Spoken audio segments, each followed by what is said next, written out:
NCERT 12th Physics Exercise 9.5. A small bulb is placed at the bottom of the tank containing water to a depth of 80 cm. What is the area of surface of water through which the light from bulb can emerge out? Refractive index of water is 1.33. Consider the bulb to be a point source. அதாவது ஒரு tank இருக்குது, அந்த டேங்க்கில் water இருக்குது. அந்த வாட்டருடைய depth வந்து எவ்வளோ இருக்குது அப்படின்னாக்கா இட் இஸ் 80 சென்டிமீட்டர். ஓகே, இப்போ நான் வந்து இதில் ஒரு பல்ப் வைக்கிறேன். அந்த பல்ப்லேருந்து எவ்வளவு ரேஸ் வந்து வெளியில் வருதோ அந்த சர்ஃபஸ் ஏரியா கால்குலேட் பண்ண சொல்கிறாங்க. அப்புறம் பல்புனா வந்து இருந்தாலே நமக்கு ரேஸ் வந்து இப்படி மொத்தமாக அப்படி ஃப்ளோ ஆகும். இதில் ரிஃப்ளெக்ஷனும் நடக்கும், ரிஃப்ராக்ஷனும் நடக்கும். ஸோ இப்போ ரிஃப்ளெக்ஷனுங்கிற போது மொத்தமாக உள்ளே மட்டும் ரிஃப்ளெக்ஷன் மட்டுமே நடக்கணும் அப்படின்னா நமக்கு கிரிட்டிக்கல் ஆங்கிள் நமக்கு இருக்கணும், ரைட்டு தானே? ஸோ ஒரு இன்சிடெண்ட் ஒரு லைட் எப்படி இன்சிடெண்ட் ஆகுதுன்னா ஒரு நார்மல் இருக்கும், இந்த ஆங்கிள் தான் நம்ம ஐன்னு சொல்லுவோம். இப்போ அதே டைம் இன்சிடெண்ட் ஆகும்போது ரிஃப்ராக்ஷன் வந்து இப்படி 90 டிகிரியாக இருந்துருச்சு, நார்மலுக்கு 90 டிகிரியாக இருந்துச்சு அப்படின்னா நமக்கு இந்த ஆங்கிளை கிரிட்டிக்கல் ஆங்கிள்னு சொல்லுவோம், கரெக்டு தானே? சரி, இப்போது நமக்கு இந்த ரேஸ் ஆஃப் லைட் நமக்கு இப்போது கிட்டத்தட்ட இங்கேயும் கிரிட்டிக்கல் ஆங்கிள், இங்கேயும் கிரிட்டிக்கல் ஆங்கிள். ஸோ இந்த மாதிரி ஒரு பீம் ஆஃப் லைட் மட்டும் வெளியில் எமர்ஜ் அவுட் ஆகி வருது அப்படிங்கிற போது இதுதானே சர்ஃபேஸ் ஏரியா. ஒரு 3Dயில் நோட் பண்ணோம்னா இந்த மாதிரி தான் இருக்கும் சர்ஃபேஸ் ஏரியா. அப்போ அது என்ன ஷேப்பில் இருக்குது? சர்க்கிள் ஷேப்பில் இருக்குது. அப்போ அந்த சர்ஃபேஸ் ஏரியா என்ன இருக்கும்னாக்க இட் இஸ் பை r² இருக்கும். இப்போது இந்த ஆறுங்கிறது ஆக்சுவலாக அப்போ என்னது? இது தானே ஆர்.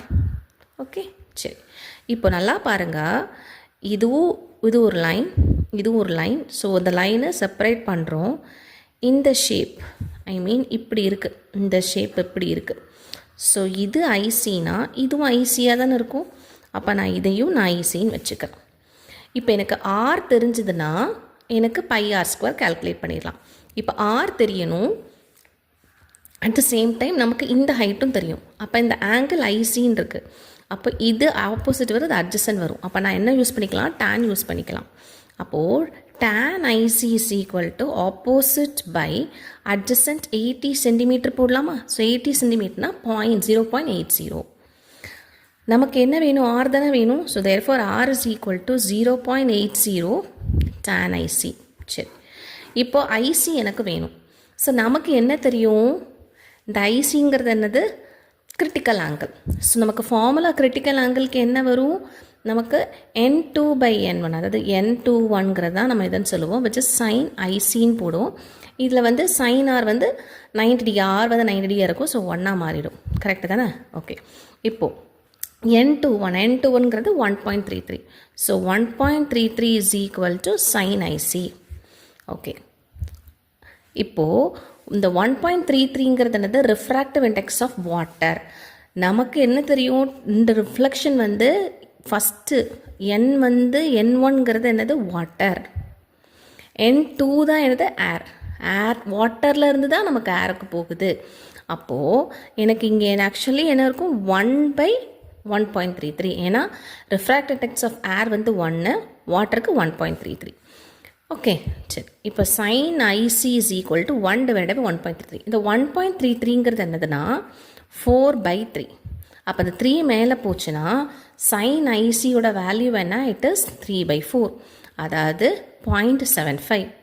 அப்படியும் அப்போது IC is equal to sine inverse of 0.75. Sine inverse of 0.75. Already நான் சைன் சார்ட் பார்க்க சொல்லி கொடுத்துருக்கேன். சைன் இன்வர்ஸ் ஆஃப் 0.75ங்கிற வேல்யூக்கு என்ன வரும்னா 48.59 டிகிரி. ஸோ இதுதான் ஐசியுடைய ஆன்சர். இப்போது இந்த ஐசியை டேனில் போட்டோம்னா கிடைக்கும். அப்போ R is equal to 0.80 into tan IC எவ்வளவு? 48 டிகிரி 59 மினிட்ஸ். tan 48.59 உடைய ஆன்சர் என்ன? 0.80 இன்ட்டு 1.338. ஓகே, இதே போல் இந்த சார்ட்டில் பார்க்கணும். 1.338, சாரி 1.138. இப்போது இதுதான் ஆரோட வேல்யூ. ஓகே, ஸோ இதை மல்டிப்ளை பண்ணோன்னா உங்களுக்கு கிடைக்கிற ஆன்சர் பார்த்திங்கன்னா கிட்டத்தட்ட 0.9 மீட்டரில் உங்களுக்கு கிடைக்கும். சரி, இப்போ எனக்கு ஏரியா தானே வேணும். அப்போ ஏரியாங்கிறது பை ஆர் ஸ்கொயர் தானே இன்ட்டு 0.9 தானே. ஸோ 3.14 இன்ட்டு 0.81 தானே. So which is equal to என்ன வரும் 254ன்னு கிட்ட. சாரி, நமக்கு என்ன answer 2.54 metre square. Okay, so இதுதான் நம்மளுடைய சர்ஃபேஸ் ஏரியா.